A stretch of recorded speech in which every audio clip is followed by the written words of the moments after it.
প্রতিদিনের মতো সেই দিনও জাহাঙ্গীর তার সমস্ত কাজ শেষ করে বাড়ির উদ্দেশ্যে রওনা দিল।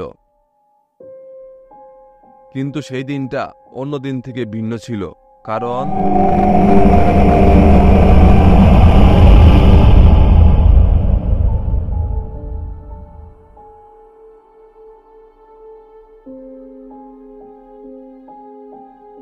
এই ঘটনাটা জাহাঙ্গীর নামক একটা ছেলের। জাহাঙ্গীরের বাজারে নিজস্ব একটা দোকান ছিল। প্রতিদিন দোকান বন্ধ করতে করতে জাহাঙ্গীরের দেরি হয়ে যেত।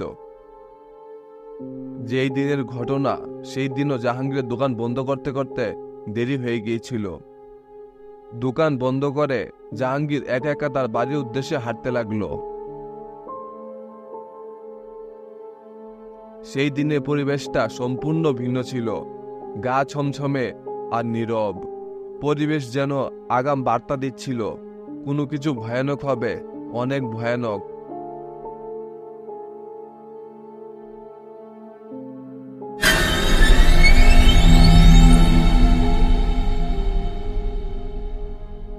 অনেকক্ষণ হাঁটার পর জাহাঙ্গীরের এমন মনে হলো কেউ যেন তাকে অনুসরণ করছে।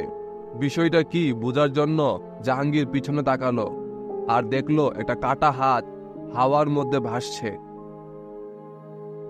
আর হঠাৎ করে সেই কাটা হাতটা জাহাঙ্গীরের উপর ঝাঁপিয়ে পড়ল। সে বুঝতে পারল না তার সাথে কি ঘটল।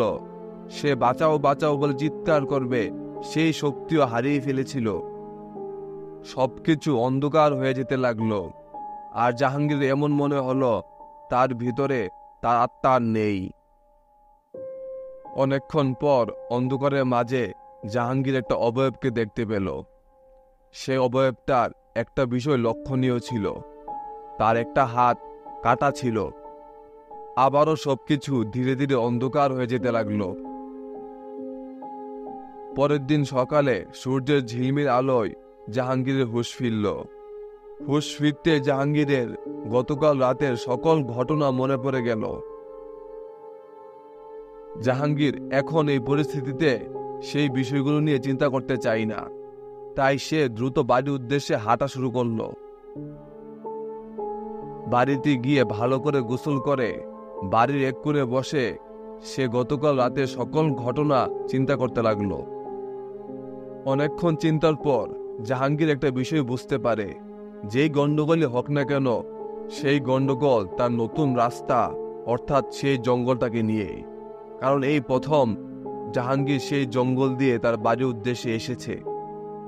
এই জঙ্গলের রাস্তা দিয়ে তার বাড়ির উদ্দেশ্যে আসার কারণ, সে আগে যে রাস্তা দিয়ে আসা যাওয়া করত সে রাস্তাতে মেরামতের কাজ চলছে, যার ফলে সময় বাঁচানোর জন্য জাহাঙ্গীর সেই জঙ্গলের রাস্তা বেছে নেই।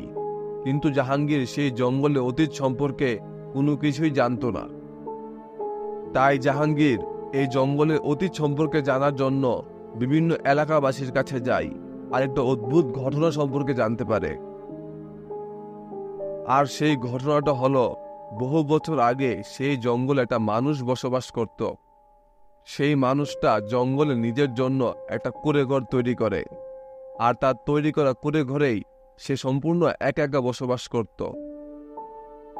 তার সবচেয়ে বড় অদ্ভুত বিষয় ছিল সে সাধারণ মানুষ থেকে সম্পূর্ণ দূরে থাকত, যার ফলে সাধারণ মানুষও তার থেকে দূরে দূরেই থাকত। কিন্তু হঠাৎ করে একদিন তার কুঁড়েঘরে কিভাবে যেন আগুন লেগে যায় আর সবকিছু ছারখার হয়ে যায়। আর তার পাশেই একটা কাটা হাত পাওয়া যায়। সবাই বুঝতে পারে এই কাটা হাতটা সেই লোকটার, কিন্তু কিভাবে কি ঘটেছে কেউই জানত না। আর এই ঘটনার পর থেকেই সেই জঙ্গলে অদ্ভুত অদ্ভুত ঘটনা ঘটতে লাগলো, যার ফলে সাধারণ মানুষরা সেই জঙ্গলে যাওয়া থেকে বিরত থাকত। জাহাঙ্গীরের কাছে এখনো বিষয়গুলো স্পষ্ট হয়নি, কিন্তু এই ঘটনাটা শোনার পর জাহাঙ্গীর আর কখনো সেই জঙ্গলের ধারে কাছেও যায়নি। কিন্তু জাহাঙ্গীরের ইচ্ছা জঙ্গলে সেই লোকটার সাথে কি ঘটেছিল তার রহস্য বের করার। জাহাঙ্গীর কি কখনো পারবে সেই রহস্যের সমাধান করতে?